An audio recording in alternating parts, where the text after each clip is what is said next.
Duns, beautiful people. Welcome back, my Duns, beautiful people. Welcome back. Good morning, good afternoon, good evening, wherever we are in the world today. This is Duns, beautiful people, and I'm your hostess, Dun Stedler. So today is going to be another wonderful hospice video.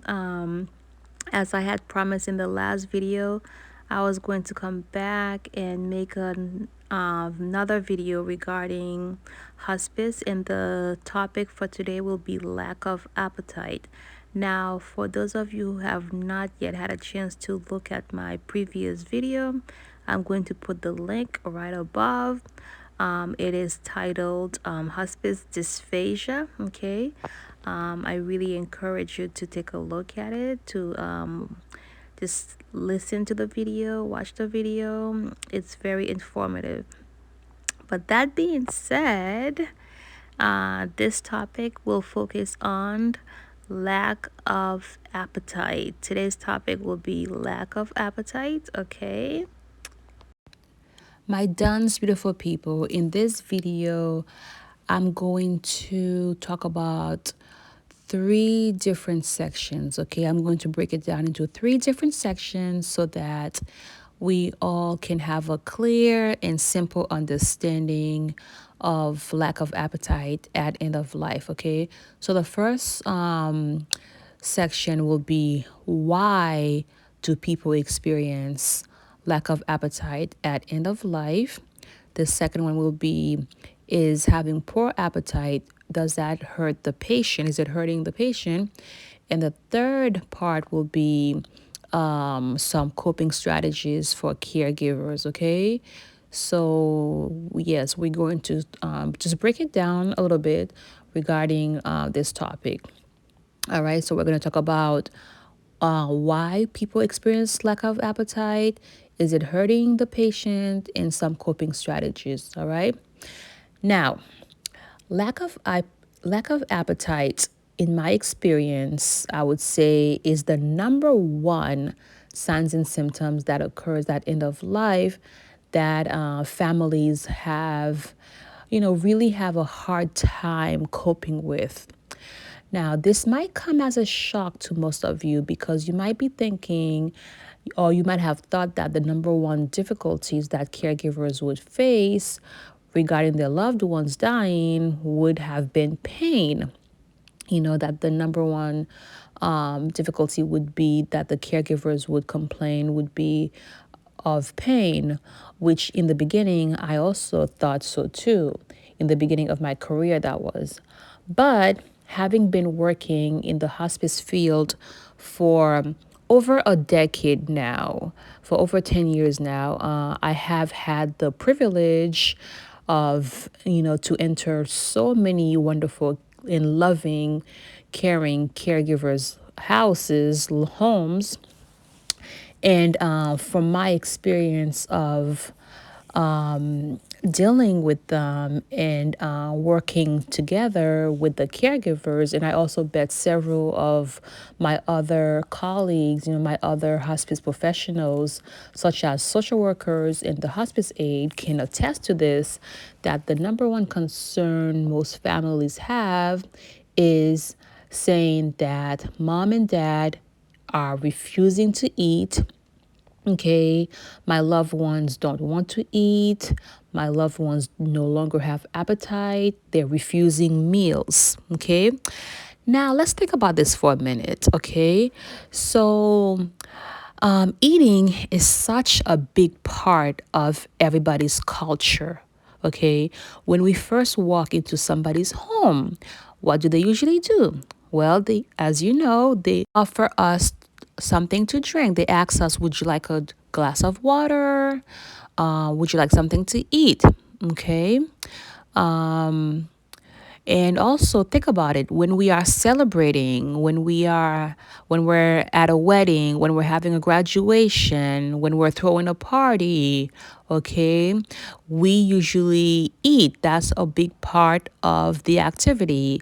And also, when we go out on a date, okay, the gentleman usually asks the lady, would you like to go to a restaurant with me? Okay, so you see, eating and drinking is definitely part of everybody's culture. Some of us, when we are happy, we eat. When we are sad, we eat. Okay, so it is how we function and how we show people that we love and care for them. Now, you see, my Duns beautiful people, because eating and drinking is such a huge part of nearly everybody's culture. Okay, I have come to the understanding over the years that lack of appetite, and not pain, but lack of appetite, is the number one signs and symptom that families, caregivers have a really hard time with. Okay, they have we really have a hard time not being able to feed our family, and not our family, our family not wanting to eat or drink. Okay, and also, I want to point out that some cultures are reluctant to give pain medications, okay, with the misconception that the pill will kill the patient, okay. So it also is a cultural differences, where some cultures are more willing to give pain medications and others are not. And also keep in mind too that some of our patients, okay, they have higher threshold and tolerance for pain than others. All right. Now, that being said, my goal is, I pray by the end of this video, if you are a caregiver of someone who is dying, or if you know of somebody who's dying, please share this video, because my goal is to help you to understand, to have a better understanding about poor appetite at the end of life, and also to put your mind at ease regarding this sign and symptom. Number one, okay? So let's talk about number one now.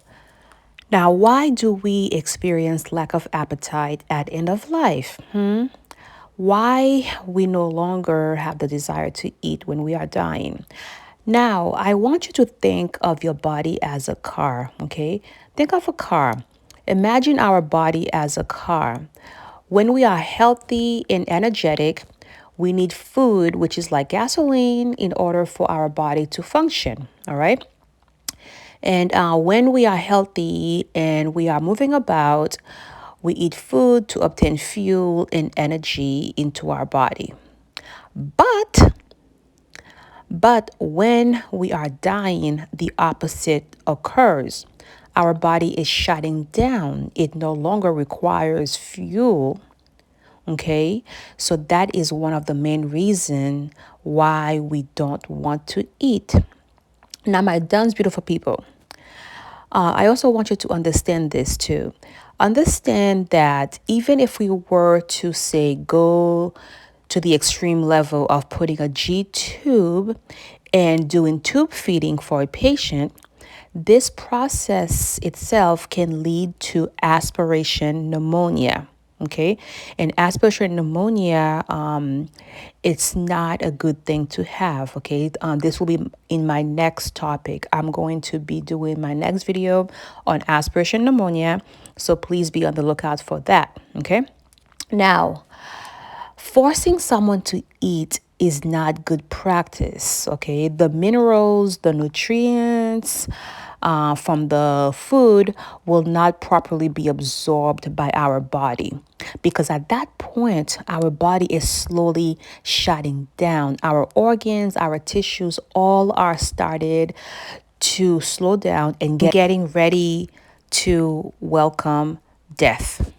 My Duns beautiful people, I'm going to ask you, if you are enjoying this video so far, if you're liking it and learning, please give me a big thumbs up, hit the like button, subscribe if you have not yet done so, and please feel free to share, okay? Share the video.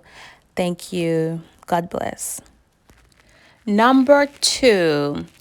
The second question that most caregivers ask concerning poor appetite at end of life is whether their loved one is in distress or are hurting. As you might have guessed it, the answer is no. The patient is not hurting by these signs and symptoms.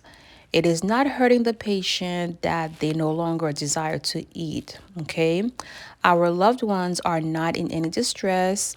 This is another normal signs and symptoms that we will experience at end of life when we are dying. The body is shutting down. It does not require food. It no longer requires fuel, okay? Now, that being said, my Duns beautiful people, I want you to know that sometimes in the beginning phase of dying, the person might say to us that they do feel hungry, but that they are unable to eat because eating causes adverse reactions such as having nausea, vomiting, pain, or even difficulty breathing, okay? These could be some adverse reactions that, when they eat, those things could occur. Now, regarding the shortness of breath, this is especially so in patients who have a diagnosis of lung diseases. And this is because eating, believe it or not, eating, when we're eating, we are using a lot of energy, okay? So if a patient has difficulty breathing, they need to preserve as much energy as they can. And eating takes too much on their body, okay? Eating uses too much energy. So therefore, if somebody's having difficulty to breathe, they will also have lack of appetite and they will not want to eat, even though they might feel hungry, okay? So this happens in the beginning phase of dying. Okay. Now, please comment and share. I would love to hear if you are a caregiver, and have experienced any of the aboves with your loved ones. Okay. Please just write a comment and share, your experiences. All right. So that's number 2. Now we are going to be talking about third and lastly. Okay. Third and lastly, we are going to talk about some strategies that we can use and that hospice staff usually teach families in terms of how to best cope with their loved ones no longer wanting to eat, no longer having the desire or having appetite. The first strategy that comes to my mind is treating constipation. Being constipated can create a sense of fullness in someone. When we are constipated, our abdomen might feel full. So your hospice nurse, she will focus on making sure that your loved ones are not constipated. And in doing so, we have several different kinds of pills that we can utilize on your loved ones. And also, we even have suppositories or fleet enema that we can administer to help the patient to not be constipated. Okay. So once that's done, once we can manage constipation, and we'll teach and help to guide you through that process. Other strategies is that the hospice nurse will encourage caregivers to be supportive and focus on comfort eating. Comfort aid eating, this means whatever the patient asks for, whatever the patient is able to tolerate is what we will feed him. For example, the nurse will explain that if mom wants to have ice cream for dinner, that's fine. And if having a popsicle for lunch is all that dad can tolerate and use as fluids, then that's also perfectly fine. So we really encourage the caregivers, and we explain to them that it is best at this point to be supportive and that the patient is eating for comfort. Okay. We also encourage the caregivers not to force feed. Okay. We don't want to be force feeding our loved ones. Um, if the patient is asking for food, we encourage to feed them foods such that are soft or pureed. And this could include oatmeal, soup, scrambled eggs, pudding, or applesauce. Okay, foods that are soft and easy to swallow and also have a smooth texture to them. Okay, even a peanut butter and jelly sandwich, on a soft piece of bread, that is something that the patient can tolerate. That if that's something that your loved ones can eat, we definitely will encourage that. Okay, and of course, hospice will provide nutritional supplements such as Ensure and Boost, which will and can help to maintain or even help the patient to gain weight. Okay, because these ensures and supplements and boost are utilized as a meal. Okay, so if your mom or dad can drink 2 cans of ensures per day, that is good. We really will try to encourage that, and that's something that most hospices, from my knowledge, will provide them to you for free. That's part of the hospice package. Okay. So, yes, my Duns beautiful people, that is what I wanted to share and discuss with you in this video. I would love to hear your experiences as a nurse or even as a caregiver. Um, I have received some messages in my inbox, but I encourage you to please post them so that everyone might get the opportunity to learn and share from your experiences. Okay. Other people can definitely learn something from your experiences and also be encouraged. All right. Now, that being said, as always, I love you with the love of Jesus Christ. Okay. Please like, share, and comment. Done, beautiful people. See you in the next video. Mwah. Stay blessed and healthy.